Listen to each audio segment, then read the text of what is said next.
Pathanamthitta ആറന്മുളയിൽ Covid രോഗിയെ ആംബുലൻസിൽ വെച്ച് പീഡിപ്പിച്ചതിൽ പ്രതി നൌഫൽ കുറ്റക്കാരനെന്ന് കോടതി. പത്തനംതിട്ട പ്രിൻസിപ്പൽ സെഷൻസ് കോടതിയുടേതാണ് വിധി. പ്രവീൺ പുരുഷോത്തമൻ നമുക്കൊപ്പം. പ്രവീൺ പുരുഷോത്തമൻ, അന്ന് ഞെട്ടലോടെ നമ്മൾ നോക്കിക്കണ്ട ഒരു വാർത്തയാണ്. അതിലിപ്പോൾ പ്രതിയെ കുറ്റക്കാരനെന്ന് കണ്ടെത്തിയിരിക്കുന്നു കോടതി. വിവരങ്ങൾ. അതെ സുജയ, വളരെ ഞെട്ടലോടുകൂടി കേരളം കേട്ട ഒരു വാർത്തയായിരുന്നു. ഈ കോവിഡ് കാലത്ത് ആംബുലൻസിൽ വെച്ച് കോവിഡ് രോഗി പീഡിപ്പിക്കപ്പെട്ടത് 2020 സെപ്റ്റംബർ 6-നായിരുന്നു ഈ ദാരുണമായിട്ടുള്ള ഒരു സംഭവം നടന്നത്.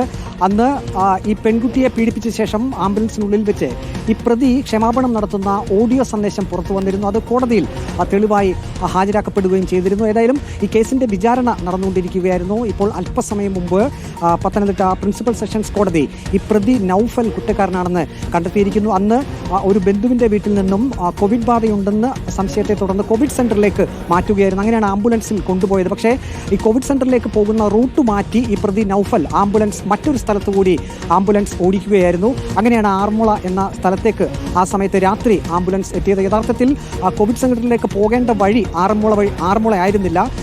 ഈ പ്രതി മനഃപൂർവ്വം ഈ കോവിഡ് രോഗിയെയും കൊണ്ട് ആംബുലൻസ് ആറന്മുളയിലേക്ക് എത്തിക്കുകയും അവിടെ ഒഴിഞ്ഞ ഒരു സ്ഥലത്തേക്ക്, റോഡിന് വലതുവശത്തേക്ക് കുറച്ച് അകത്തേക്ക് മാറി ആംബുലൻസ് പാർക്ക് ചെയ്ത ശേഷം ഈ പ്രതി കോവിഡ് രോഗിയെ ക്രൂരമായി പീഡിപ്പിക്കുകയായിരുന്നു.